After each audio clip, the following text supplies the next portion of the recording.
Chicos, buenos días. Buenos días. Dame las cámaras, por favor.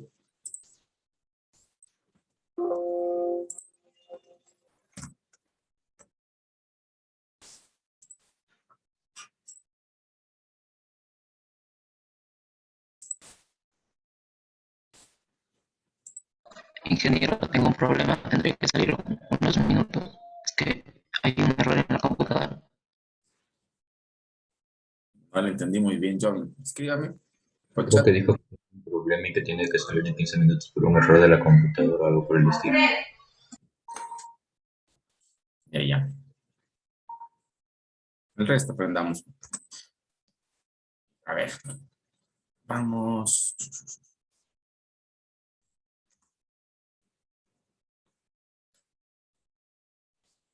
Jaime Mendoza, ¿se encuentra?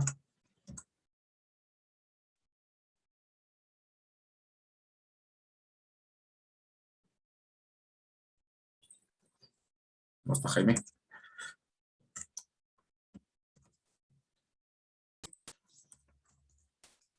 Merino. Buenos días, ingeniero. Buenos días. Alejandro, cuéntenos sobre los capacitores. ¿Qué es un capacitor? Eh, un capacitor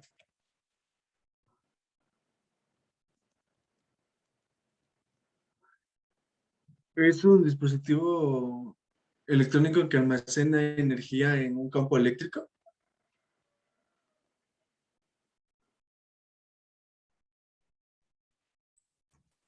Ya. ¿Qué más?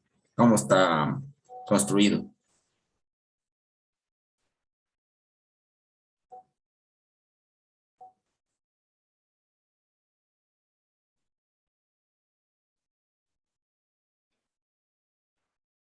Eh, es de dos placas que están separadas.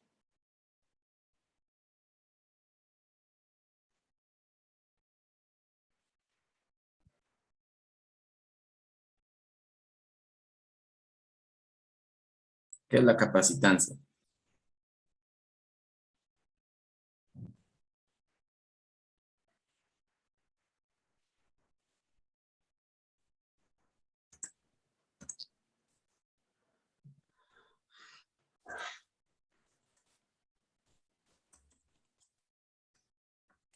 Es un componente para recolectar y almacenar energía en forma de carga eléctrica. Jenny, Ochoa.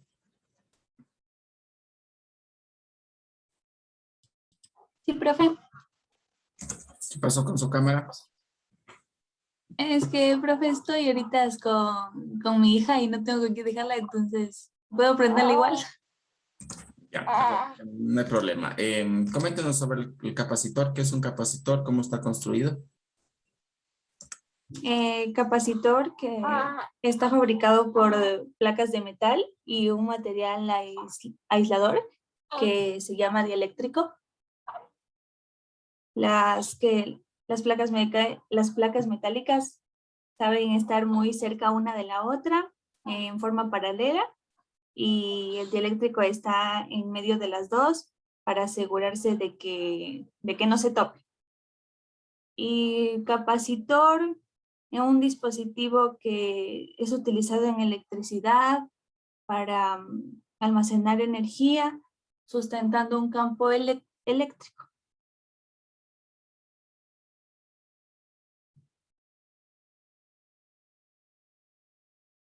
¿Qué es la capacitancia?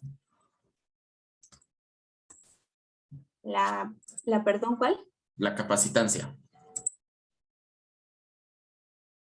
La capacitancia es la, la capacidad de un componente o de un circuito que recoge o almacena la energía en forma de una carga eléctrica.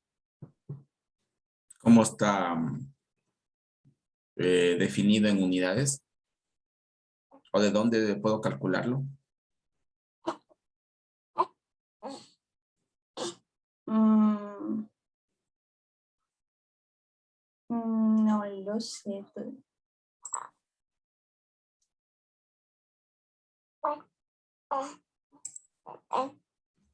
Permitividad relativa. ¿Perdón? La permitividad relativa. Permitir.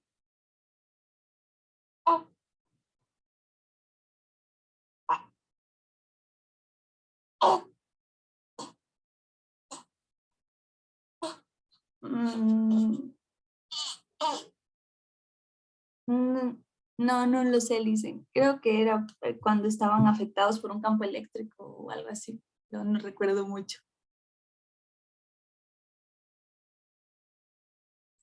Gracias. A ver, vamos con Leonardo Peralta.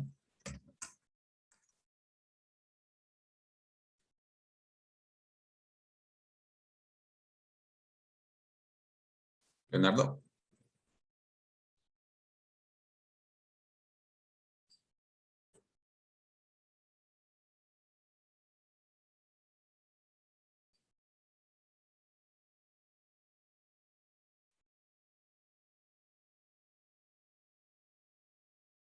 No está.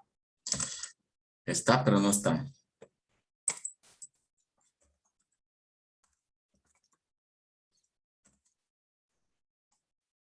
Jean-Pierre Remache.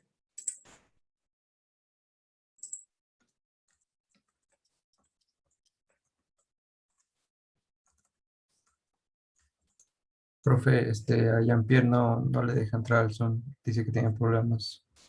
Y cada ratito lo está sacando. Bien. Yo lo veo conectado.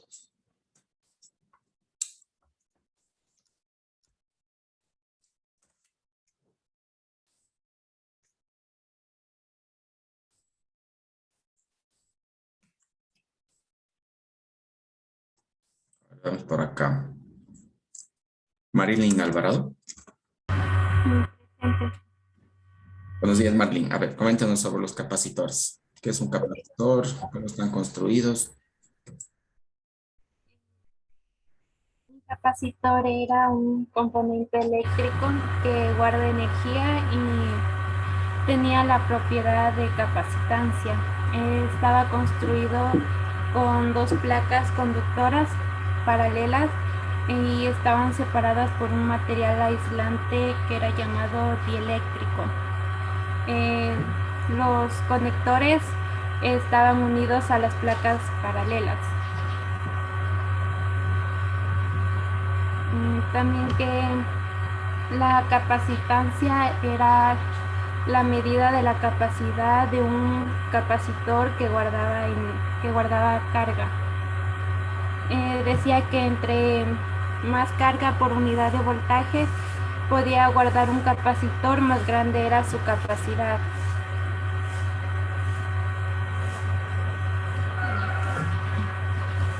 La cantidad de carga que un capacitor podía almacenar por unidad de voltaje entre sus placas era su capacitancia designada mediante la letra C, donde C era la capacitancia.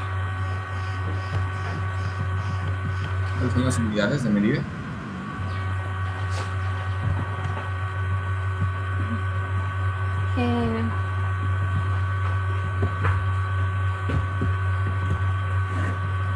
La unidad de la capacitancia era el Faraday, que se le representaba como la F, y era su unidad básica de la capacitancia. El coulombio era la unidad de carga eléctrica. Un Faraday era la cantidad de capacitancia cuando se guarda un coulombio de carga con un voltio entre las placas.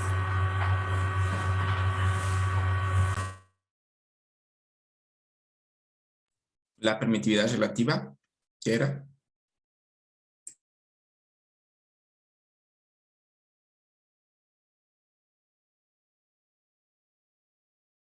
Ah, ya,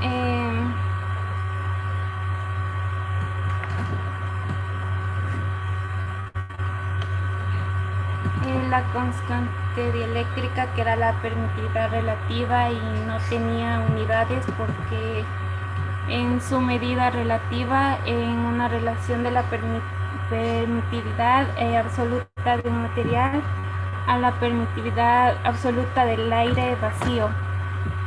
El material del aire vacío, su valor era 1.0.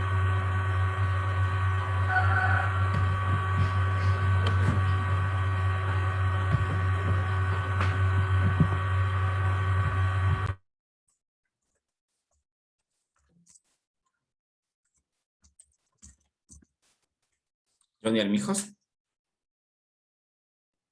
Buenos días. Buenos días, Johnny. Coméntenos sobre qué más vimos ayer.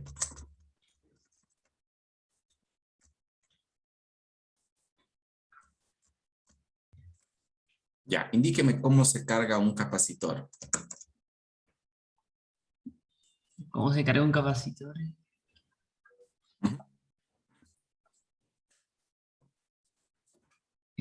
Entraban...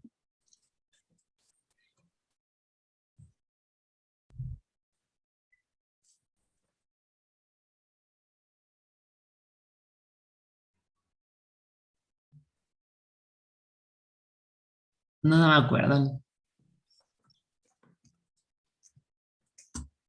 A ver, ¿qué pasa cuando conecto capacitores en paralelo? ¿Cómo calculo la capacitancia total? En paralelo Ujú. se les sumaban. ¿En serio?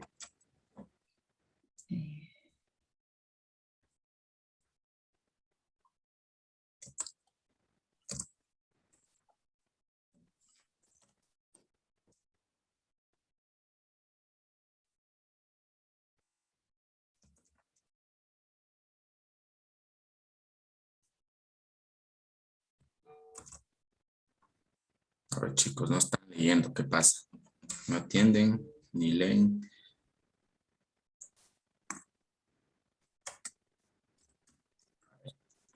Un voluntario que quiera dar la lección. Yo, ingeniero. Perdón. ¿Quién habló? Hay dos manos levantadas. A ver, Patricia y Vivian. A ver, démosle primero. Yo, ingeniero. ¿Quién? Jordi. Jordi Torres. A ver, vamos con las damas primero. A ver, Vivian. ¿Cómo se carga un capacitor? Ayer habíamos visto un circuito que estaba un capacitor, una resistencia y un voltaje. Y cuando se le suministra voltaje al circuito, de una parte del capacitor pasan electrones hacia el otro lado y se va a ir cargando hasta que el voltaje del capacitor sea igual al de la fuente. Ya, perfecto. Coméntenos sobre la permitividad relativa. Es una característica de cada material y se compara con respecto al vacío. Ujú. Y de la cerámica me parece que era de 1000. Y es una medida adimensional, ya que se dividen entre las mismas unidades. Ya. Y al conectar los capacitores en serie, ¿qué pasa con el voltaje? ¿Con el voltaje? Sí, de los capacitores. Se aplican las mismas leyes que vimos antes de la ley de voltajes de Kirchhoff, que sería de la suma, va a ser igual al voltaje total en cada capacitor. Ya, gracias, Viviana. A ver, Patricio. La capacitancia. ¿Qué es la capacitancia? ¿Cómo la calculo? ¿Cuáles son las unidades? A ver, la capacitancia se la mide en faradios. Si no me recuerdo, era un coulomb sobre voltaje, que es para medir la capacitancia. aunque obviamente por lo que las cargas no se trabaja con un coulomb, entonces siempre van a ser en microfarados o la mayoría de las veces. A ver, la capacitancia también depende de la permitividad relativa, sería, porque de acuerdo al material que tienen en el centro, hace que la corriente los campos magnéticos se interactúen más o menos, haciendo que puedan almacenar, no, perdón, el voltaje, perdón, era el tamaño, el área de la placa, era lo que afecta para la cantidad de que se puede mantener de corriente o de capacidad. Ya. ¿Qué tipos de capacitores teníamos? Bueno, hay diferentes tipos, si los clasificamos por polares y no polares, que se les suele llamar, que es los cerámicos que no tienen polaridad y los electrolíticos que sí tienen polaridad. De ahí hay otros que pueden tener diferentes núcleos como de teflón, los electrolíticos que son papel bañados en diferentes materiales como plata, o los cerámicos que tienen en el centro de cerámica. ¿A un capacitor puedo aplicarle cualquier nivel de voltaje? No tiene un límite. ¿Y dónde veo ese límite? Está escrito en la parte de afuera, sabe decir 50 voltios o así, y al lado los microfarados. Ya. Listo, gracias, gracias. Finalmente, Jordi Torres. Ay, Jordi. Sí. ¿Tiene cámara? No, ingeniero, uso mi celular, pero se apagó. Es que estábamos en una prueba anteriormente y uso el celular normalmente para la cámara, entonces. A ver, se me Jordi, apagó. explíqueme qué relación tiene la ley de Coulomb con los capacitores. La ley de Coulomb se usa básicamente para medir la carga de un capacitor. Si mal no recuerdo, era la carga. Bueno, la fórmula no me acuerdo muy bien, pero esa es la relación que se puede medir la carga de un capacitor mediante esa ley. Seguro, la carga se mide. Seguro. A ver.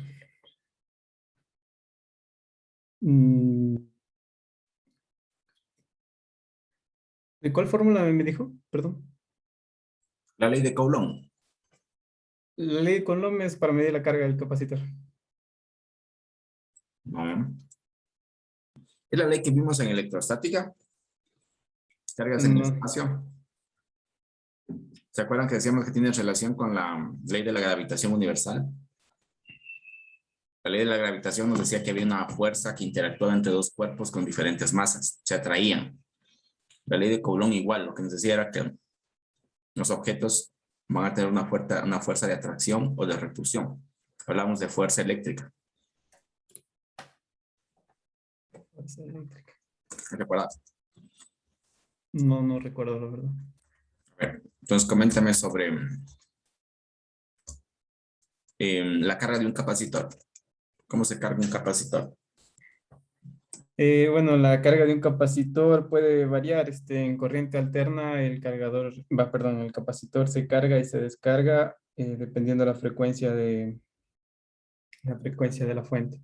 El capacitor en corriente continua se carga y permanece cargado hasta que llega a un límite, y en ese límite la intensidad baja hasta que llega a cero. Pero antes de llegar a estar cargado hay un cambio de electrones entre el capacitor y la fuente. Entonces se podría mostrar mediante un diagrama, de hecho, de los que usted sabe hacer. Entonces pondríamos dos puntos, uno que hacía referencia a la tensión de la fuente y otro a la intensidad. Entonces, cuando la intensidad es máxima, el voltaje es mínimo, y cuando el voltaje es máximo, la intensidad es mínima. ¿Y cuál es el límite al que llega la carga del capacitor? Bueno, la carga del capacitor llega al límite cuando alcanza la tensión de la fuente. Ya. Sobre la permitividad relativa, ¿puede comentar? Bueno, la permitividad relativa decía que era, me parece que la repulsión de cada material en el vacío, que podría ser cuando dos cargas tienen el mismo valor, pueden ser dos positivas o dos negativas. Perdón. perdón. No, no lo escuché. ¿Me puedes repetir? Claro, la permitividad relativa es la repulsión de cada material. ¿De la qué? ¿La repulsión? Sí. ¿Cómo así la repulsión? Bueno, cada material tiene su respectivo campo magnético. ¿Me parece? No. No, la verdad no recuerdo esa parte. Ya, gracias. Bien. A ver, chicos. Vamos a continuar con la asignatura. No se me duermen.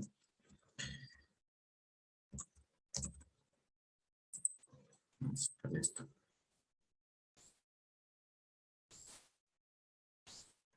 Ya. Nos habíamos quedado los capacitores.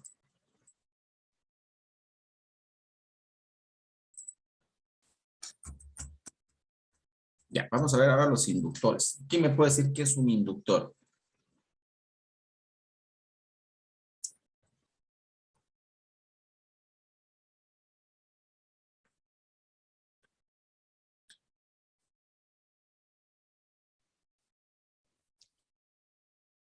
No eran esas bobinas pequeñas que nos mostró que servían para estabilizar la fuente, las corrientes, perdón. Ujú. Sí. Estos son los inductores. Son unos elementos. Ustedes ven, para activar el puntero. Ustedes ven, físicamente están construidos de tal manera que yo tengo un conductor. Espérenme un segundo.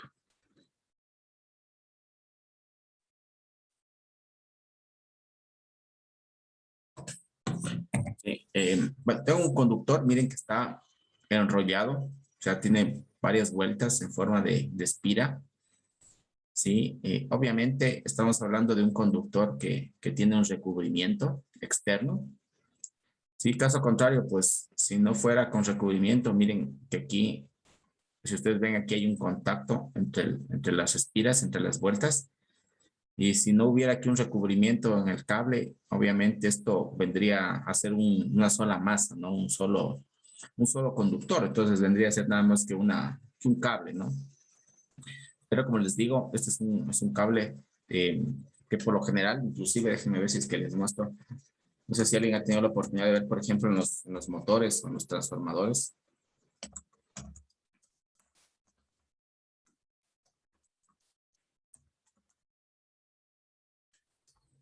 Oh.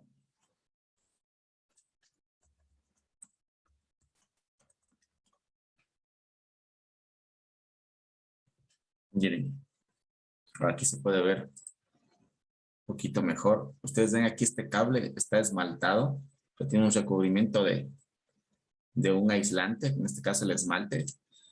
Entonces aquí miren, si hay un contacto entre estos dos cables, no va a haber una interacción directa, ¿no? Entonces eso justamente hace que se comporten, digamos, como dos alambres que están separados, ¿no?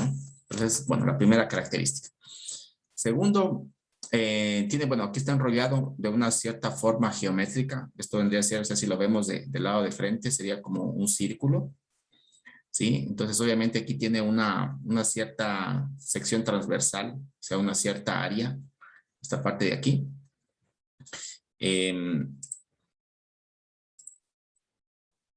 Para...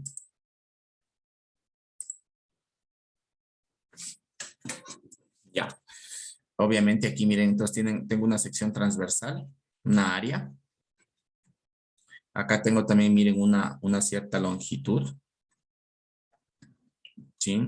¿Qué más tengo? Otra característica. Otra característica, bueno, es que aquí también está, bueno, en este caso, en este ejemplo, el medio es el vacío igualmente, ¿no? Entonces aquí, al pasar una corriente, aunque bueno, en realidad aquí es un flujo de corriente o una razón de cambio de corriente. Es decir, que tengo una corriente variable, es decir, una corriente que varía en función del tiempo. Sí, y esta variación de corriente aquí va a producir un cierto voltaje en los extremos de la bobina. Y esto va a hacer también que se genere aquí, por este paso de la corriente, se genere aquí un campo, pero aquí hablamos en cambio de un campo magnético. Bien. En el capacitor hablamos de un campo eléctrico. Sí, aquí hablamos de un campo magnético. A ver, ¿quién me puede decir cuál es la diferencia entre un campo magnético y un campo eléctrico? Que el magnético es permanente y el eléctrico oscilante. A ver, ¿nos puede explicar mejor esa parte? Patricia, ¿cómo nos dijo? ¿Cómo oscilante? ¿En qué sentido? O sea, pasa de positivo a negativo, según yo he entendido. O sea, un campo magnético, como o lo que provoca un imán, sería uno permanente. O sea, el positivo siempre va a estar en un polo, mientras que en un campo eléctrico, o al menos según las gráficas que hemos visto, como que se va ampliando, ¿no? Más o menos. Y también uno lo provoca la electricidad y otro ya lo tiene naturalmente por los electrones. Que tienen eso. Ya el Patricio habló aquí de algo interesante, que son los imanes, ¿no es cierto? Son elementos físicos que nos producen campos. Tengo aquí un imán. ¿Alguien más que me quiera decir la diferencia? ¿Cómo yo puedo crear estos dos campos? Bueno, este es el imán, ¿no es cierto? Tengo un polo norte y un polo sur, ¿no? Y aquí se producían igualmente líneas de campo. ¿Sí? Líneas de campo magnético, en cambio, en este caso.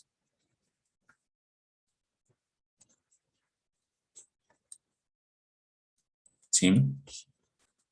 ¿Alguien más?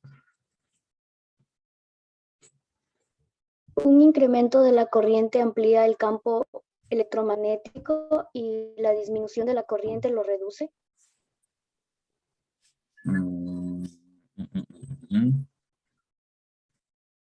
Karen, ¿cómo? ¿Nos puede explicar mejor?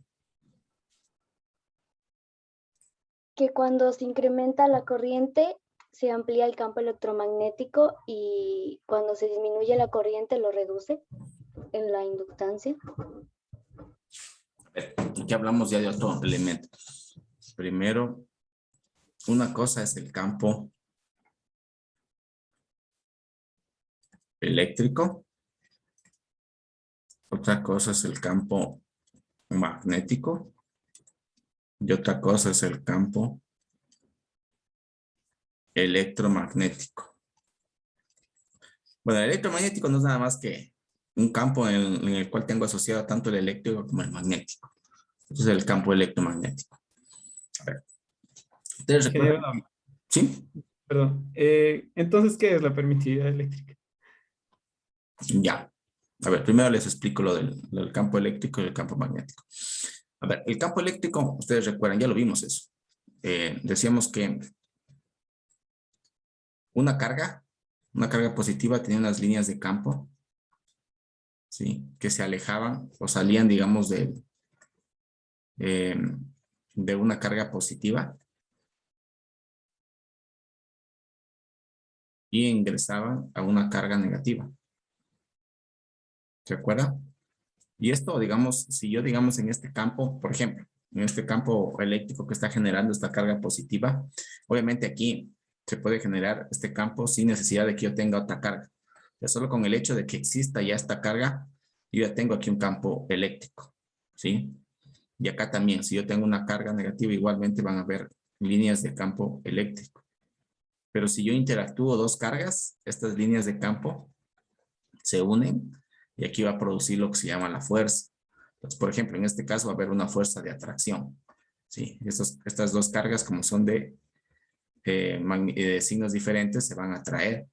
Si fueran de signos iguales, se van a repeler. Entonces, se produce aquí una fuerza. Pero es a efecto de este campo eléctrico. ¿Sí? Eso era el campo eléctrico. Ahora, lo que dice Jordi. ¿Qué es la permitividad eléctrica? La permitividad eléctrica es una magnitud, bueno, que está en faradios por metro. En este caso, es como, a ver, En la conducción, ¿se acuerdan? En un conductor, ¿se acuerdan que me conduce electrones, ¿no? Me permite que viajen diferentes electrones. Y la característica, digamos, de conducción está medido en ohmios. Entonces, por ejemplo, un conductor, dependiendo de la cantidad de ohmios, digamos, opone más, digamos, se opone al flujo o, digamos, ayuda a que los electrones se muevan. Entonces, hay conductores que son mucho mejores que otros, o sea, son mejores conductores que otros conductores, ¿no? Entonces, eso yo lo puedo ver con, en este caso, la resistividad o la conductancia, ¿no? Que estaba en cambio en Siemens. ¿Sí? Entonces, con estos parámetros yo puedo saber el tipo de conductor, ¿no? Y cómo me deja a mí fluir los electrones. En el caso de la permitividad, en cambio, ¿no? Que era un épsilon, la permitividad, en cambio, hablamos de un medio, o sea, hablamos de un material. Puede ser, qué sé yo, una mica, puede ser un aislante, ¿no? Puede ser una mica, puede ser papel, ¿sí? Entonces, similar aquí a los diferentes tipos de conductores, ¿no? Que me permiten que conduzca de mejor manera los electrones. Aquí, en cambio, la permitividad me indica un parámetro, al igual que acá la resistividad, por ejemplo, me indica qué tan buen conductor es. Aquí, en cambio, la permitividad me indica el material, qué tan bueno es para que me deje fluir campos eléctricos por este medio. ¿Sí? Aquí se va a propagar, digamos, un campo eléctrico. Entonces, lo que vimos, por ejemplo, ayer, en el caso de, miren, del teflón, tiene una permitividad relativa de 2. Entonces, es mucho mejor, digámoslo, permisivo. Por eso viene la palabra de permitividad. Es mucho más permisivo a un campo eléctrico, ¿sí? En comparación al aire. Por eso es que los capacitores no se los ponen en el vacío, sino se los usa con un material. El papel, miren, 2.5. Tiene una mejor permitividad, ¿sí? Entonces la permitividad es esa característica que permite que el material me deje que se propague por aquí un campo eléctrico. Entonces aquí tengo, en el caso del capacitor, tengo las dos placas, ¿no es cierto? Que van a estar con cargas positivas y cargas negativas. Entonces aquí, obviamente, estas cargas van a producir campos eléctricos, ¿sí? Entonces, dependiendo de este material, este campo se va, digamos, a propagar de mejor forma por este medio, ¿sí? Esta es la permitividad. Ahora, vamos bueno, eso con respecto al campo eléctrico, así de forma general. El campo magnético, bueno, una parte, claro, es generado por los imanes. Inclusive la Tierra, el planeta, es un gran imán que tiene alrededor un campo magnético. ¿Sí sabían eso, no? Nuestro planeta. Actúa como un gran imán. Y esto ayuda a que, digamos, a radiación que viene del Sol o de otras partes del universo, ciertos tipos de radiación puedan ser bloqueadas, ¿no es cierto?, por este campo magnético. Entonces, de alguna manera es como un escudo que tenemos para este tipo de radiaciones, ¿sí? Pero nosotros de forma eléctrica también podemos generar campos magnéticos. Y eso se acuerdan, bueno, inclusive lo vimos en el video de la primera clase cuando les mostré la vida de Michael Faraday. Y antes que Michael Faraday, inclusive, ya estaban trabajando sobre esto. Entonces, recuerdan ustedes que había un experimento en el que, digamos, aquí había un flujo de electrones, ¿no? Había una cierta corriente aquí, ¿sí? Que lo hacían conducir a través de un cable, ¿sí? Entonces, este flujo de electrones, este flujo de corrientes, que no es nada más que electrones en movimiento, en cambio producen campos magnéticos. O sea, alrededor de este cable se produce un campo magnético, ¿sí? Estos son campos magnéticos. Y el experimento, ¿se acuerdan que estaban haciendo en el laboratorio? Michael, se me fue el nombre del jefe de Michael Faraday. No era Michael, era... se me fue el nombre. Steven, se me fue el nombre. Bueno, uno de los experimentos, ¿se acuerdan? Era que querían ellos saber por qué al conducir electricidad por un cable y yo acercar aquí una brújula, digamos, la brújula es así, ¿no? Tenía una cierta flechita que indica el norte y el sur. Pero el momento que yo le acercaba, digamos que la brújula estaba así, en este sentido.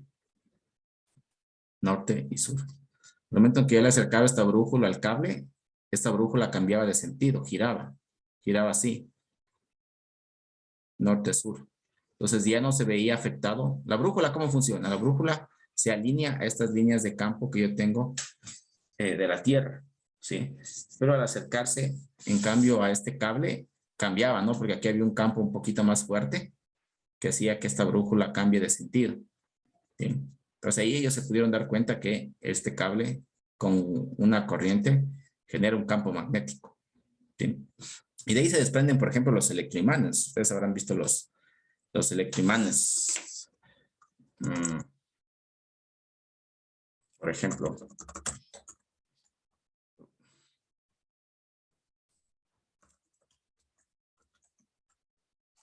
yo puedo construir un imán a través de electricidad.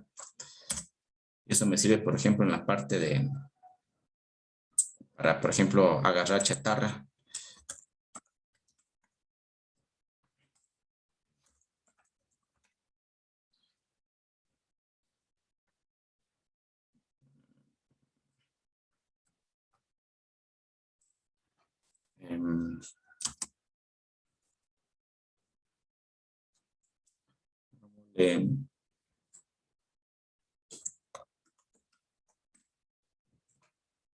Miren, por ejemplo, esto que usan en algunas industrias. Miren, aquí se activa a través de electricidad. Miren esto, aquí se convierte esto en un imán, es un electroimán. Entonces, jalan la carga. En el momento que vienen acá, apagan, miren, y se apaga el imán y se suelta todos estos bueno, pedazos de metal agarrando, ¿no? Esto es una aplicación práctica, digamos. Si ustedes ven, aquí están los cables que cuelgan, ¿no? Justamente que activa este electroimán grande, ¿no? Acá está también, habían algunos experimentos de cómo construir un electroimán casero. Eso es típico, no sé si una vez lo hicieron con un clavo. Ahora ahí viene la pregunta, ¿por qué usan un clavo aquí? Si ven, hay una bobina. Ustedes ven justo lo que estamos viendo ahora, ¿no? La bobina genera un campo magnético también, ¿no? En este caso, van a crear, miren, una bobina con un cable también que es un cable esmaltado. Pero ¿por qué ponen un tornillo ahí? Ahí les pregunto. Que ayuda a dirigir mejor el campo magnético. Ya. Muy bien. Es algo similar a lo que pasa con los capacitores, ¿no? Capacitor le ponen aquí un cierto material para que ayude a dirigir los campos eléctricos, ¿no? Con una cierta permitividad. En el caso de la bobina, le está poniendo en el núcleo un material para que ayude, como dice Patricia, a dirigir mejor los campos magnéticos. Entonces, estos materiales también tienen unas características, igual que en el caso de acá del capacitor. ¿Cómo se llama esta característica, en cambio? Esta es, en cambio, la permeabilidad. Esta, en cambio, me parece representada con mu. Acá mu. Entonces, esta característica, en cambio, me dice qué tan bueno es un material para dirigir los campos magnéticos. ¿Sí? Entonces, por eso es que le pone un clavo ahí bueno, un tornillo, ¿no? Porque ayuda también a aumentar para que el campo magnético se concentre en una sola zona. Es algo así, es como, digamos, si yo tuviera, bueno, aquí miren, si ustedes ven, aquí hay campos en varias direcciones, ¿no? Salen así, salen por acá. Pero si yo le pusiera aquí un núcleo, los campos ya no van a ser tan así, ¿no es cierto? Sino va a ser un poquito más dirigidos así. Es como que los ordena. ¿Sí? Por eso son los núcleos. Ya, entonces, ya, estamos con eso, ¿no? Entonces, de ahí vienen los campos eléctricos, los campos magnéticos. El campo electromagnético, como les decía, es una suma de los dos. Y eso por lo general se usa en alta frecuencia. Eso es ya justamente lo que se utiliza para las comunicaciones inalámbricas. El Wi-Fi, radio, televisión, telefonía celular. Está conformado por un campo que varía así. Bueno, aquí, digamos, sería el campo eléctrico. Y horizontalmente, digamos, si nosotros lo vemos en 3 dimensiones, aquí sería en cambio otra señal así, plana. O sea, esta está vertical y esta está horizontal. Bueno, está el dibujo está un poquito. Este sería, digamos, el campo eléctrico. Y el campo magnético, en cambio, está así. Algo así, ¿no? Este está, digamos, en el plano XZ. Y ese está, en cambio, en el plano YX. ¿Sí? Esto, bueno, es altas frecuencias. Estamos hablando aquí ya de radiofrecuencia. Pero eso ya es otro tema. Bueno, por ahora, centrémonos aquí en la parte de el magnetismo. Voy a tratar de hablar un poco del magnetismo el día de hoy. Es un tema también muy interesante dentro de la parte de la física. Bien, entonces volvamos al inductor. Ya con esta introducción creo que estamos un poquito más claros. Entonces miren, este flujo de la corriente aquí, con esta forma física que se le da al cable, miren, produce un campo magnético alrededor, ¿sí? Que sale del núcleo del inductor, ¿sí? Entonces, en este caso, la inductancia está representada por L, en cambio, es una medida de capacidad igualmente, similar al capacitor, ¿no? Pero en cambio, en este caso es de una bobina, y para establecer un voltaje inducido, aquí se va a producir un voltaje inducido, a consecuencia, como les digo, de este cambio de corriente que va a existir aquí, ¿sí? Que dicho voltaje inducido actúe en dirección opuesta a dicha corriente, ¿sí? Aquí es algo similar. Cuando ustedes estudiaron física, por ejemplo, el movimiento, ustedes vieron, bueno, disculparán el dibujo, tenían el movimiento, ¿no es cierto? Si un carro, digamos, iba en una cierta trayectoria, si yo le sacaba la velocidad de cambio, es decir, la distancia por tiempo, ¿esto qué era? Esto era la velocidad, ¿no es cierto? Entonces, eso justamente es una razón de cambio. Estamos viendo cómo cambia la distancia con respecto al tiempo. Y eso es la velocidad. En matemática, ¿cómo se representa eso? Digamos, si esto fuera la dirección, la matemática es la recta tangente de un punto de la trayectoria. En otras palabras, es una derivada, la velocidad. ¿Sí? Es una derivada. Y si yo quiero saber, en cambio, si yo le saco la otra derivada a esto, digamos, sería la segunda derivada. Digamos, esa es la primera derivada de la distancia, de la trayectoria con respecto al tiempo, vendría a ser la velocidad. Y la segunda derivada con respecto al tiempo de la aceleración. De la aceleración, exacto. ¿Sí? Entonces, en este caso estamos hablando en cambio de corriente. Entonces, estamos hablando de una relación de cambio de la corriente. Entonces, estamos hablando aquí de una primera derivada. Bueno, eso es cálculo diferencial. Ya en algún momento lo van a estudiar y bueno, ya lo han de haber estudiado también en la parte de secundaria. Pero en este caso, ¿qué me dice aquí? Me dice que en este inductor, el voltaje que se induce en este inductor, valga la redundancia, está, mire, directamente proporcional a este valor de capacitancia. L es a la inductancia. ¿Sí? Esa es la característica que tiene cada inductor. ¿Sí? Digamos, un inductor puede tener, qué sé yo, 1 Henry o 2 Henry. Bueno, está también en milihenrios, en microhenrios. La unidad es el Henry. ¿Sí? Entonces, está en relación con la inductancia y miren, y con esta velocidad de cambio de la corriente. Es decir, la primera derivada de la corriente con respecto al tiempo. ¿Sí? Por definición, entonces, eso vendría a ser el voltaje inducido dentro de este elemento, ¿no? ¿Estamos bien? ¿Alguna duda tal vez? ¿Ahí?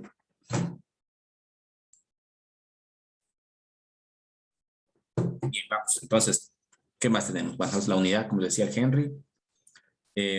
Por definición, miren, la inductancia en una bobina es 1 henrio cuando la corriente que fluye por la bobina que cambia, miren, a una razón de 1 amper por segundo. Se ven justamente lo que les decía, la relación de cambio. Aquí está cambiando 1 amper por segundo. ¿Sí? Entonces, induce un voltio a través de la bobina. Es la definición, ¿no? En aplicaciones prácticas utilizamos el milihenrios, el microhenrios, lo que ya les había comentado, ¿no? Ahora, si vamos al almacenamiento de energía, miren, la energía está dada por W.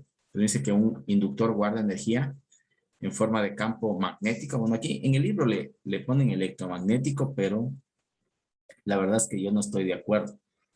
Es un campo netamente magnético, lo que se está produciendo aquí. Un inductor guarda energía en forma de campo magnético creado por la corriente. ¿Sí? Entonces, la energía guardada se representa de la siguiente manera. Miren, es un medio por la inductancia y por el cuadrado de la corriente. ¿Sí? Es el almacenamiento de la energía. Ahora miren, la pregunta sería, si ustedes ven aquí el voltaje está en relación de la inductancia. La energía también está en relación de la inductancia. Entonces, ¿cómo yo calculo la inductancia? ¿Cómo sé cuántos henrios tiene un cierto inductor? Entonces, como les decía, depende de las características físicas, cómo está construido, ¿no? Del área de la sección transversal, de la longitud,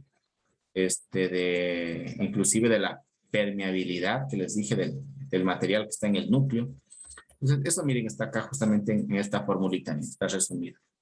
Entonces, si ustedes ven aquí la inductancia, está en relación al cuadrado del número de vueltas. O sea, este es el número de vueltas, ¿no? ¿Cuántas espiras yo tengo aquí? ¿Aquí cuántas habrán? 1, 2, 3, unas 20 espiras más o menos.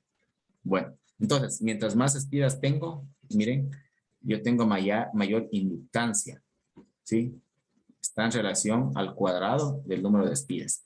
Sin embargo, no quiere decir que entre más espiras tengo más inductancia, porque también, miren, viene la forma de la parte de la longitud.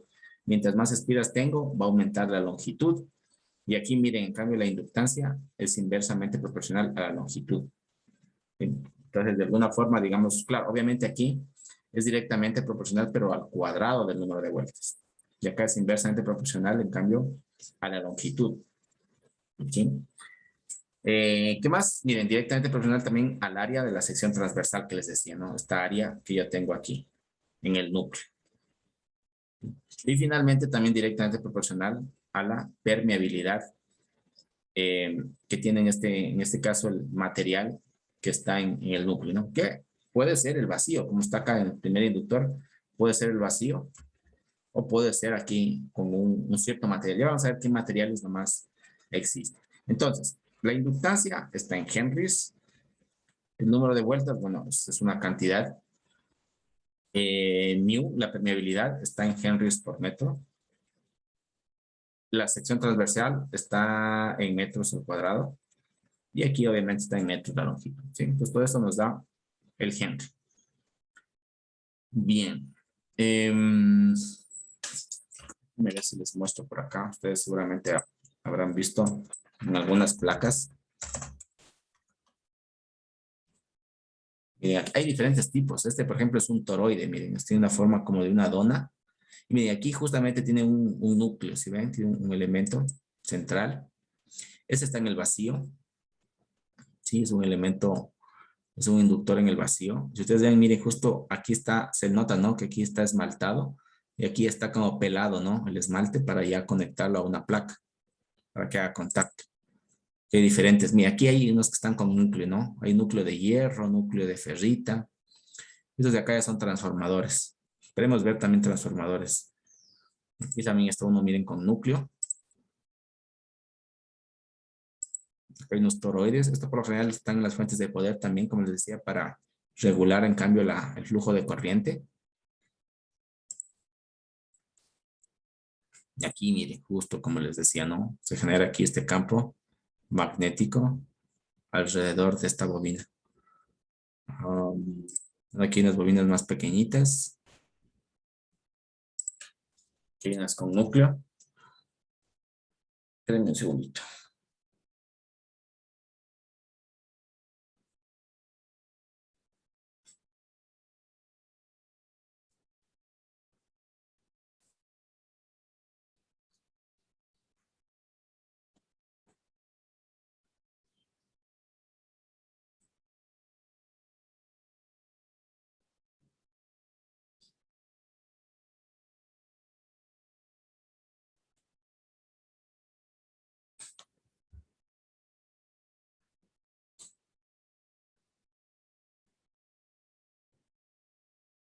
Ya, perdón.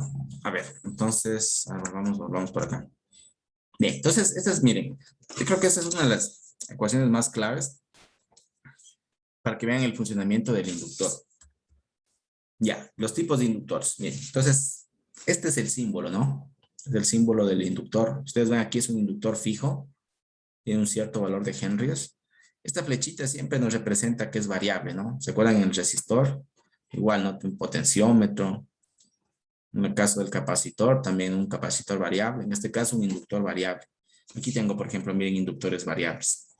Y aquí como una pequeña tornillito, yo con un destornillador le voy ajustando, ¿no? Estos valores de inductancia. Miren, aquí hay el toroide también, que hay aquí con núcleo, hay encapsulados también. Miren, esas de aquí en cambio son las nomenclaturas dependiendo del núcleo. Yo tengo un núcleo de aire en el vacío. Miren, estas dos rayitas acá arriba me indica que tiene un núcleo de hierro. Obviamente tiene una cierta permeabilidad del hierro. Este de aquí es la ferrita. Sí, es un material también muy utilizado dentro de la parte de inductores. ¿Alguien tal vez ha visto la ferrita? Yo creo que sí la han visto en algunos lados la ferrita. Físicamente es muy parecido a un imán. Miren, es de color negro. Y aquí justamente hay un inductor, miren que le han puesto un núcleo de ferrita. Y este de aquí, seguramente habrán visto, ¿no? ¿Han visto esto en los cables? Cargadores, fuentes de poder. De algunos, miren, aquí justamente, ¿no? Miren, de un monitor, de un cable USB para una impresora. ¿Se han visto esos cables, no? ¿Y eso para qué es? ¿Alguien sabe? Eso no es para que la señal no tenga interferencias. Algo por ahí. Bueno, primero, este es el cable y esta cilindro de aquí es ferrita. Miren, aquí se ve. Si le ven, aquí está aquí miren, se ve mucho mejor todavía, ¿no? Es como un cilindro, ¿no? Esto es ferrita. Simplemente le ponen el cable y lo cierran, ¿no? O sea, el cable lo están encerrando en ferrita. ¿Para qué me sirve esto? Es como un tipo regulador. Me permite que no existan picos, digamos, de corriente.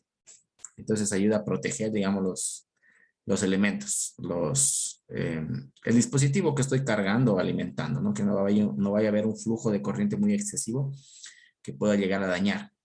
O sea, lo utiliza como tipo de protección, básicamente, la ferrita. Sí, bueno, pues vamos por acá.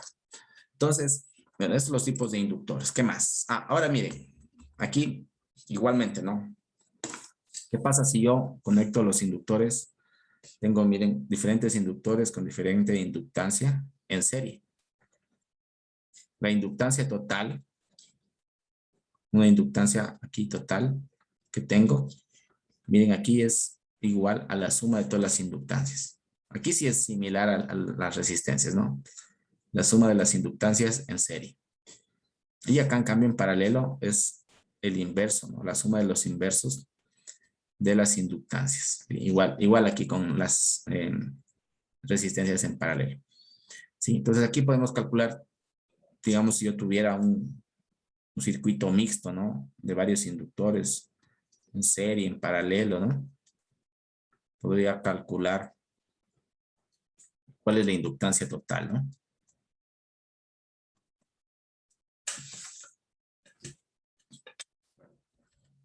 ¿Alguna duda tal vez, chicos? ¿Está ahí?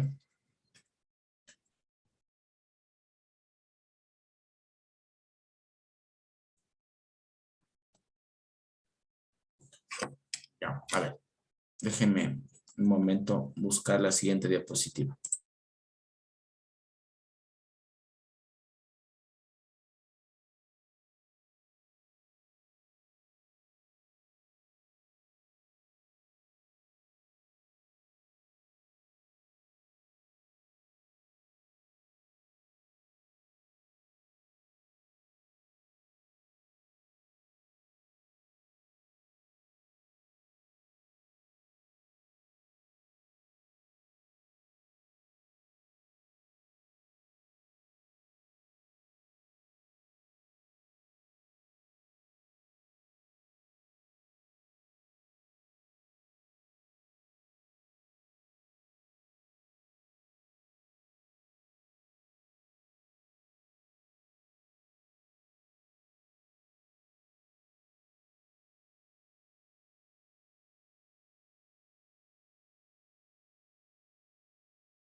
Bueno, a ver, de aquí, justamente con esta parte de los inductores se desprende lo que son los transformadores, que también ya ustedes lo han estado investigando para el avance de la fuente de poder.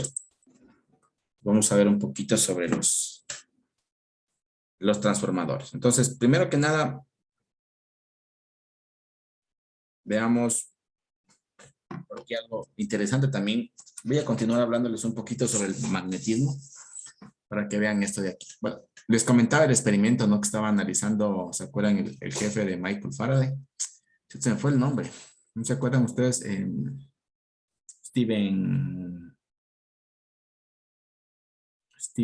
se me fue el nombre. Bueno, yo les decía que aquí ellos vieron que al acercarle una brújula, esta cambiaba de dirección. Pero ellos no se dieron cuenta por qué, ¿no? Sí, pero Michael Faraday se dio cuenta que aquí se producía un campo magnético, ¿se acuerdan? Y bueno, y con esos experimentos que hizo él, inclusive pudo inventar el motor eléctrico, que digamos fue una gran explosión tecnológica para la creación de la parte de las industrias, ¿no? Lo que son los motores para fábricas, ventiladores, electrodomésticos, ¿no? Un sinnúmero de cosas, ¿no? Que podían mover a través de electricidad. Bien, entonces dentro de estos experimentos que hizo Faraday hay un experimento interesante que hizo, que fue el siguiente. Que si yo tenía, digamos, él alimentaba, ¿no? Con una fuente, él alimentaba un inductor, algo así, ¿no? Sí. Obviamente aquí se producían campos magnéticos, pero no había una forma de detectar estos campos, ¿no? Que se estaban produciendo aquí. ¿Sí? Entonces él hizo algo. Él hizo un tipo de espira, digamos una espira de unas 2 vueltas, algo así. O simplemente una espira de una vuelta. ¿Sí? Y esta de aquí la acercó, digamos, a este elemento, ¿no? La fue acercando. Entonces, y aquí a esta espira, él le conectó un multímetro. ¿Sí? Entonces, cuando esta espira estaba, por ejemplo, aquí, voy a dibujarla así. Cuando esta espira estaba aquí, fija, en un lugar fijo, el multímetro daba un valor de 0 voltios. ¿Sí? Pero en cambio, si esa espira, digamos, la movía, digamos, para adelante, para atrás, aquí existía un valor de voltaje. O sea, comenzaba el voltaje de 0 a darle valores, ¿no? ¿Sí? Entonces, ¿él qué se dio cuenta? Se dio cuenta que al mover la espira, lo que estaba haciendo era que, digamos, por esta espira de aquí, estaban entrando campos, ¿no? Pero como aquí los campos, digamos, al estar más alejados de la espira, eran campos más débiles, ¿no? Y al estar más cerca, eran campos más fuertes. Entonces, él al mover eso, lo que hacía era que aquí haya un flujo, digamos, un cambio del campo magnético. ¿Sí? Variaba este campo magnético dentro de esa espira. Entonces, siempre que había esta variación de campo magnético, aquí se producía un voltaje. Pero cuando la dejaba quieto, la dejaba la espira en un lugar fijo, no había ningún voltaje. Entonces el voltaje estaba aquí en relación digamos, a la relación de cambio del campo magnético. Entonces necesariamente él necesitaba tener un movimiento para que aquí se pueda inducir un voltaje. Entonces miren lo que pasó ahí en ese experimento. Pues fue algo, seguramente en esa época, era como, digamos, aquí, obviamente, estar transmitiendo energía de forma inalámbrica, ¿no?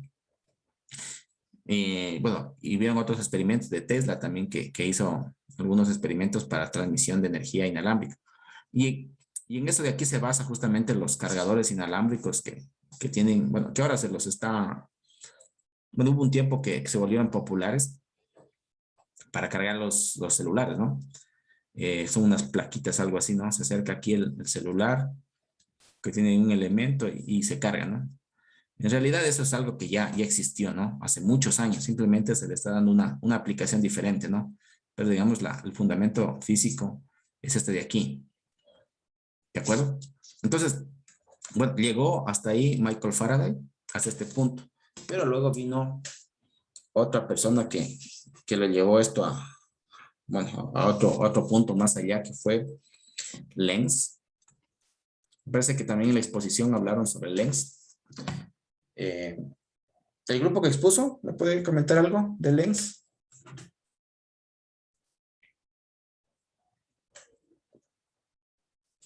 Recuerdo que lo mencionaron a Lenz en la exposición.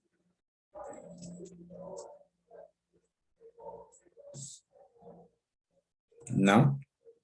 Bueno, Lenz vio este experimento que hizo Michael Faraday y él dijo, bueno, yo voy a producir aquí un voltaje, pero sin necesidad de que yo esté moviéndolo físicamente a esta bobina, ¿no? Para producir este cambio de flujo de campo magnético. Entonces lo que dijo es, yo este cambio de flujo lo voy a hacer eléctricamente, sin necesidad de tener un movimiento. ¿Cómo puedo hacer aquí una variación de flujo? ¿Qué me dice? Uy, ya se me borró. ¿Cómo puedo yo en una bobina variar el flujo? O sea, digamos que sea primero un flujo, digamos, grande. A ver, pongámoslo así. ¿Cómo puedo hacer que este flujo primero sea grande y luego sea pequeñito? Y luego sea grande. ¿Cómo puedo yo variar este flujo de campo magnético de forma eléctrica? Con la corriente que le pasamos. ¿Perdón? Modificando la corriente que le pasamos al Ya. inductor. ¿Y cómo varía la corriente? En voltaje sería. Ya, Patricia tiene una idea. Sí, lo que dice Patricia es, si yo varío el flujo de corriente por aquí, ¿sí? Va a haber una variación del campo magnético. Entonces lo que hizo Lenz fue justamente eso. Lo que hizo Lenz fue cambiarle esta fuente de aquí. Entonces en vez de poner una fuente DC, él puso una fuente de corriente alterna. ¿Sí? Entonces miren, al tener yo aquí la corriente alterna, ¿qué es? Es así, ¿no? O sea, va cambiando, ¿no? Entonces si aumenta el voltaje, obviamente aquí va a aumentar la corriente. Al ir disminuyendo, va a disminuir la corriente.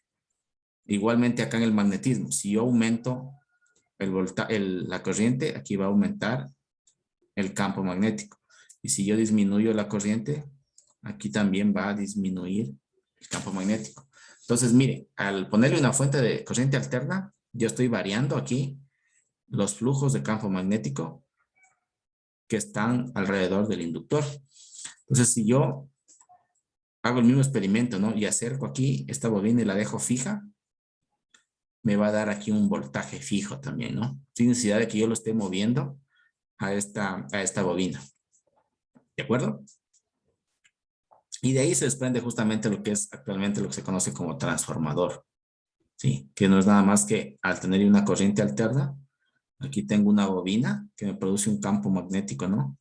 Y ese campo magnético se induce acá en otra bobina y me produce aquí otro voltaje, ¿no? De corriente alterna igualmente, ¿no? Es lo que están usando ustedes para la fuente de poder, ¿no? Entonces, por ejemplo, aquí entra 120 voltios y acá sale, qué sé yo, 30 voltios. Pero ambos son de corriente alterna. Solo que uno es más grande y otro es más pequeño. Es el transformador, ¿no? Sí, de ahí se desprende justamente lo que son los transformadores. Entonces, miren, no es nada más que colocar dos bobinas muy cercas, de tal forma que el campo magnético de una bobina, la bobina primaria, incida sobre la segunda bobina. Y aquí se produce un voltaje. ¿Sí? Ustedes ven aquí, obviamente estamos hablando de una bobina que está en el vacío, ¿no? En el aire. Pero aquí también se produce un problema. Miren, si ven que hay campos que vienen y salen también fuera de la segunda bobina. Y también vienen acá al otro lado. Entonces, miren, esta energía de aquí, por ejemplo, se está desperdiciando.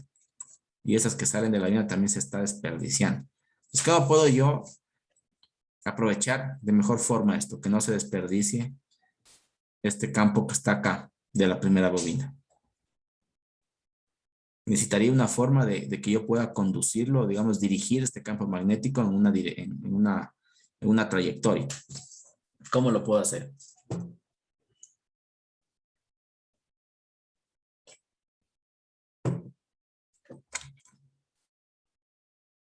Ideas.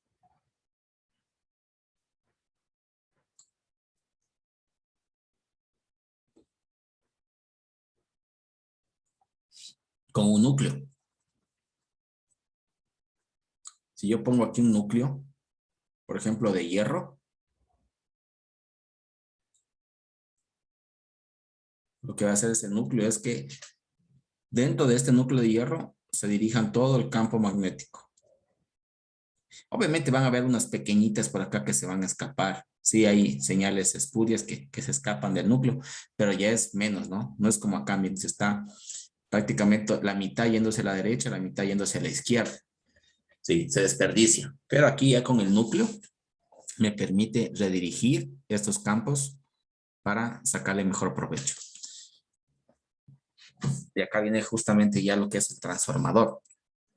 Entonces el transformador está conformado por los devanados que se llaman. Estas espiras se llaman devanados. Entonces el devanado primario es a donde yo conecto mi fuente de entrada, ¿no? De energía. Y el devanado secundario es en cambio donde yo conecto mi carga, ¿sí?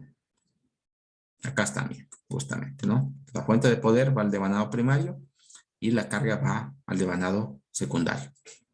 ¿Sí? Entonces, como les decía, miren, aquí este es un transformador, el esquema de un transformador en el aire o en el vacío. Este sería, miren, con un núcleo, como el que les puse en el ejemplo anterior, con un núcleo de ferrita. Y acá está, en cambio, con un núcleo de hierro. Aquí está físicamente, bueno, ya algunos los deben conocer. Hay de algunas formas, algunos tipos. Este, miren, por ejemplo, es un núcleo que tiene, bueno, cada devanado está en una rama diferente. Miren, este es el devanado primario, en todas las espiras. Aquí, miren, tiene este núcleo de hierro, puede ser. Y acá está el devanado secundario. ¿Sí? Es un tipo. Otro tipo, miren, aquí en cambio, donde yo tengo acorazado, digamos, es un tipo acorazado que tiene en cambio ambos devanados en la misma rama. Entonces, por decirles, aquí tienen un devanado, obviamente aquí está hasta la mitad y acá está el segundo devanado. Pero como ustedes ven, está dentro del, como decirles, del mismo núcleo, ¿no? O sea, están verticales ambos devanados, ¿no? Es otro tipo también. Físicamente están así, miren, bueno, aquí hay algunos transformadores pequeñitos encapsulados para pequeñas placas. Aquí también uno encapsulado. Miren, aquí inclusive uno en chip. Estos son los más utilizados, los que más se los conoce porque son las utilizadas en las fuentes de poder, ¿no? Inclusive los compañeros que estaban haciendo lo de el proyecto en forma física.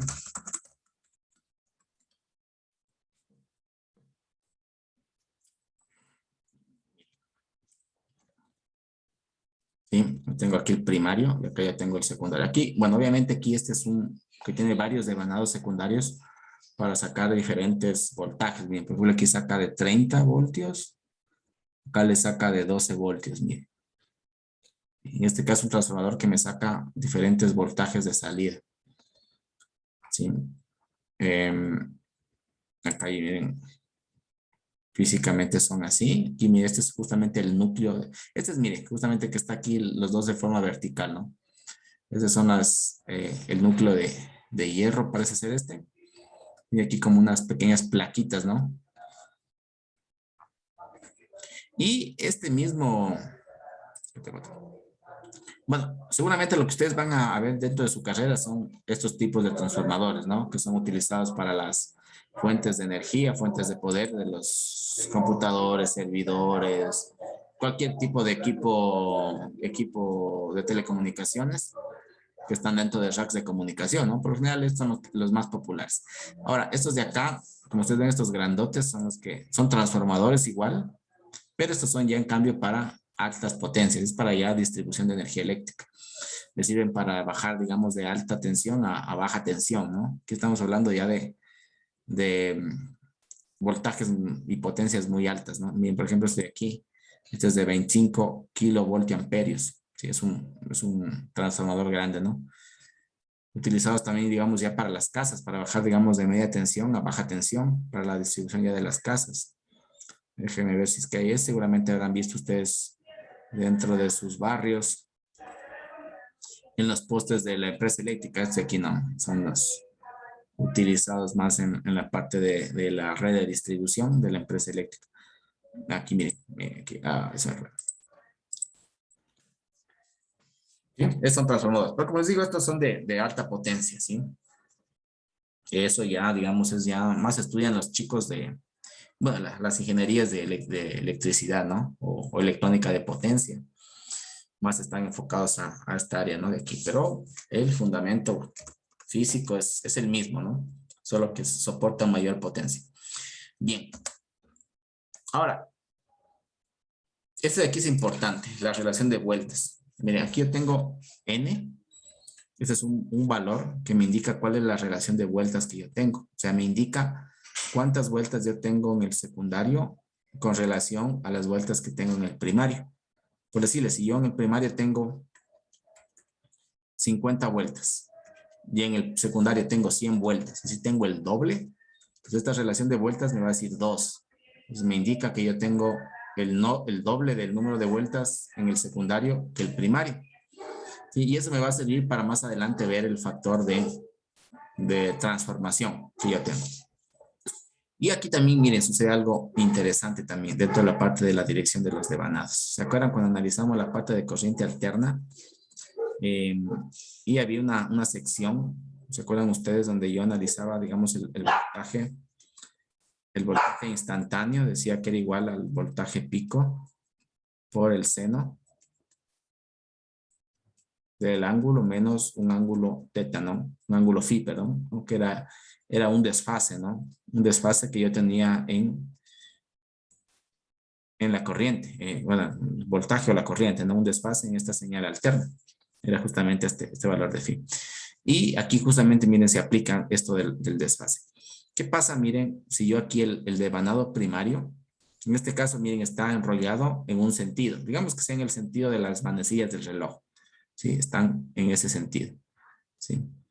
Y el secundario, digamos que yo lo enrollo igualmente, ¿no? En la misma dirección, en el sentido de las manecillas del reloj. ¿Sí? Entonces, ¿qué pasa? La entrada, miren, la entrada está en fase con la salida. Ambas están en la misma fase, algo así, ¿no? Pero ¿qué pasa si yo aquí el primario lo enrollo en un sentido y el secundario lo enrollo en el otro sentido? Aquí miren en cambio lo que se produce, un desfase. Y aquí está la entrada. Y mi salida, miren, está desfasado. Inicia acá, ¿no? Inicia en la parte negativa, en cambio, ¿no? Entonces está desfasado acá a 180 grados. Eso está desfasado. ¿Sí? Pero es importante también, ¿no? Pues las personas que realizan la fabricación de los transformadores, pues tienen que tomar en cuenta eso. Además que yo les mostré acá, bueno, inicialmente el cable de embobinado. Bueno, esto se lo utiliza para inductores, transformadores, para motores. ¿Sí? Miren, por ejemplo, este parece ser de un motor. Sí, miren, es de un motor. No sé si habrán visto ustedes en alguna ocasión el motor de su licuadora, por ejemplo. Es algo así, ¿no? Tiene aquí algunas bobinas. Y aquí va, obviamente, un imán en el centro. Y eso produce movimiento. Entonces, a veces cuando se sobrecalienta o está viejo o pasa algo, el calor hace que, digamos, el esmalte que está recubriendo estos cables del embobinado se lleguen a derretir, ¿sí? Y al derretirse, obviamente, estos cables hacen contacto, ¿no? Uno con otro, y eso pues se vuelve una sola masa, ¿no? Entonces, por eso ahí se funde y se daña, digamos, el motor. Por eso huele como a quemado, ¿sí? Es porque se recalienta este esmalte y huele a quemado, ¿no? Cuando se daña un motor. Entonces, si ustedes lo llevan, por ejemplo, a alguien que les repare, lo que hace es eso, ¿no? O sea, le desarman el motor, le sacan todo este embobinado que está dañado, que está quemado, y le vuelven a embobinar, ¿sí? Le vuelven a poner un nuevo cable con esmalte, ¿no? Y de esa manera lo reparan, digamos, al motor. Ya. Mira aquí un rollo de cable esmaltado que lo venden, ¿no? Así es como lo venden. Es brillante, ¿no? A diferencia del cobre que es sin sin recubrimiento. Bien. Vamos por acá. Entonces, miren, aquí es el... A ver, primero tengo por acá por el chat. Los parlantes dañados le hacen eso, se llama rebobinado. Ajá. Los parlantes también, sí, también tienen el embobinado. Bien, ahora, miren, aquí hay una clasificación también entre los transformadores. Yo puedo tener un transformador reductor, que es, por ejemplo, el que están usando ustedes, ¿no? O sea, yo tengo aquí una entrada. Aquí vendría así, ¿no? Sí, una entrada de voltaje alto y lo reduce a este voltaje. Entonces sería aquí un transformador reductor. Sí, mientras que si es al revés, también yo podría hacer, miren, al revés. Podrían poner yo aquí una señal baja. Conectarle en cambio a un transformador elevador. Y aquí en cambio me va a elevar esa señal. Sí, entonces hay de ambas formas. Entonces eso depende del número de vueltas que yo ponga. Sí, justamente esto de aquí. Entonces veamos aquí cómo está relacionado. Miren, en esta ecuación está relacionando, miren, el voltaje del devanado secundario en relación al primario. Y esto, miren, me dice que es igual al número de vueltas del devanado secundario con respecto al devanado primario. Dos relaciones que están igualadas. Entonces, miren, de aquí también yo puedo desprender. Miren, me dice que el voltaje de mi devanado secundario va a ser igual, miren, a este n que vimos acá, ¿no? De la relación de vueltas. La relación de vueltas por el número del primario. Entonces, ¿qué quiere decir eso? Quiere decir que, por ejemplo, en este ejemplo que les puse yo, ¿no? Cuando el secundario tiene el doble del primario, el doble de vueltas, que me da un valor de 2. Pues miren, aquí en este caso me va al primario, ¿no? Va a ser el doble. En este caso, miren, estamos hablando de un transformador elevador, ¿sí? La entrada del primario va a ser, la del secundario, perdón, va a ser el doble de la del primario. Entonces, si yo tuviera al revés, en cambio, ¿no? Digamos que yo en este caso le pusiera al secundario 50 vueltas y al primario 100 vueltas. No sería un medio, ¿no es cierto? Pues en este caso, en cambio, sería el voltaje del secundario igual a un medio del voltaje del primario. Sí, es decir, la mitad. O sea, aquí en cambio sería ¿qué? Sería un transformador reductor. Y entonces esta fórmula se aplica tanto para el elevador como para el reductor. ¿Ya? Y ahora, yo les hago una pregunta, miren. ¿Se acuerdan ustedes cuando yo les hablaba de la ley de la conservación de la energía, ¿no? Decía que la energía no se crea ni se destruye, solo se transforma. ¿Sí? Y eso lo aplicamos, por ejemplo, en las fuentes de generación de energía eléctrica. Decíamos que yo no creo energía eléctrica. Sí, no la estoy creando. Lo que estoy haciendo es transformándola. Por ejemplo, en los aerogeneradores. ¿Sí? Los aerogeneradores yo tengo aquí, bueno, un aerogenerador con sus aspas y el movimiento del viento, digamos, la fuerza del viento hace que estas aspas se muevan, ¿no? Y ese movimiento hace que yo tenga una fuente de energía. En este caso, energía eléctrica, ¿no? Entonces yo no estoy creando la energía eléctrica, estoy transformando esta energía que yo tengo aquí del viento, esta fuerza, digamos, este recurso natural, ¿sí? Esa energía cinética del viento la estoy transformando a energía eléctrica, ¿sí? Entonces se cumple justamente esta parte de la ley de conservación de energía. Entonces yo les hago la misma consulta acá con el transformador. ¿Qué pasa? Miren, ¿qué pasa? Si yo ingreso aquí un voltaje alto al transformador, ¿no es cierto? Digamos que sea un reductor. Y acá me está dando un voltaje, estamos hablando de voltaje, ¿no? Y acá ya tengo, miren, digamos acá tengo 168 voltios y acá me da 30 voltios. ¿Ya? De corriente alterna. Entonces, ¿qué pasa? ¿Qué pasa con la energía aquí? O sea, estoy destruyendo, digamos aquí en este caso, miren, de 168 voltios a 30 voltios. Estoy destruyendo, digamos, ¿qué pasa con el resto de este voltaje? ¿Será? O al revés, si yo tengo un voltaje pequeño y acá en cambio un voltaje alto, ¿estoy creando más energía?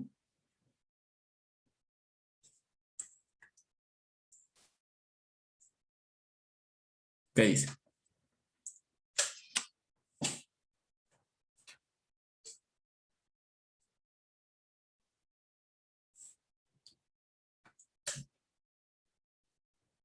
Sí me entiende la pregunta, ¿no? Se utiliza el mismo voltaje, solo que cambian las oscilaciones. Digamos, el voltaje siempre va a ser, del primero va a ser 30 y aquí se aumenta, se lo duplica, porque las oscilaciones van a ser más grandes. ¿Habla de la frecuencia? Ah, algo así. No, el transformador no varía No, eso. No sé, aquí no, digamos, si aquí van a Hercios. ir 30 voltios, ¿ya? Para que se vuelva más grande, igual van a conservar esos 30, solo que van a haber 60, ¿no? Se van a sumar 30 más 30, 60. Aumenta la frecuencia. No olvide lo que dije. No le entendí, Jovi. Es que, digamos, aquí van 30 voltios en un segundo. Entonces en el otro transformador van a ir, se va a sumar en 2 segundos, se van a llegar a los 60 voltios que puede producir esa otra fuente de voltaje. Ya. Sí, usted me habla de una variación del periodo de aquí, ¿cierto? De este tiempo. ¿Eso me dice? Es lo que le entiendo. Pero no, el transformador no varía nada. O sea, si yo entro aquí 60 hercios, acá me sale 60 hercios. La frecuencia no altera. Lo que altera nomás puede ser la fase, como les dije acá. Dependiendo del sentido, de pronto podría ser, o sea, cambiar la fase, o sea, desplazar esta señal. Eso sí podría ser. Pero igual, esta de aquí tiene la misma frecuencia que esta de acá. Son iguales en frecuencia. Entonces, ¿qué pasa con ese voltaje? ¿De dónde se lo saca? Bien, les dejo esa inquietud ahí. Si es que quieren, consúltenla, vean, revisen. Y lo terminamos de hablar la siguiente clase. ¿Les parece? Ya. Bien, chicos, nos vamos a quedar hasta ahí, ¿ya? Revisarán, por favor, para la lección la siguiente semana. Y continúen también con el trabajo del proyecto, ¿ya? Yo creo que con eso también están un poco más claros. Inclusive con respecto a la fuente, ¿se acuerdan que yo les preguntaba? Ustedes estaban usando un transformador y yo les preguntaba a algunos grupos. Bueno, aquí ponían una fuente de energía alterna, ¿no?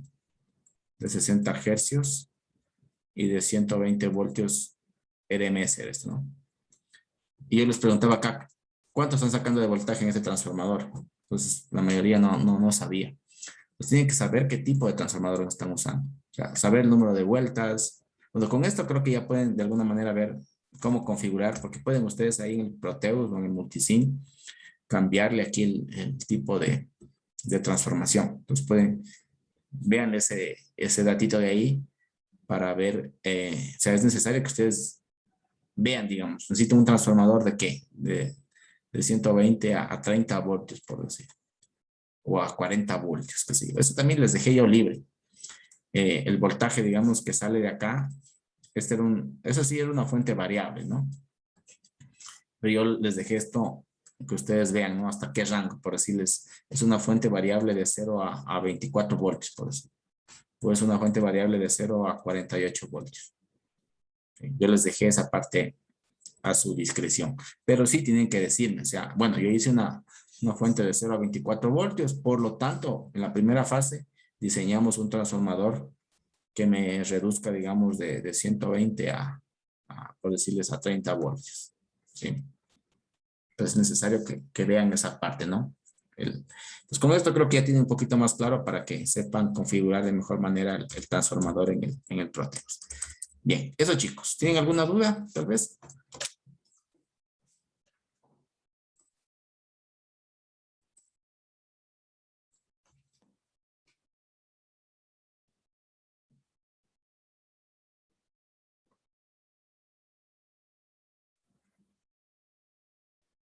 No, bien chicos, pues quedamos hasta ahí, ¿sí? Buen fin de semana, nos vemos el día martes. Hasta luego. Hasta luego, gracias.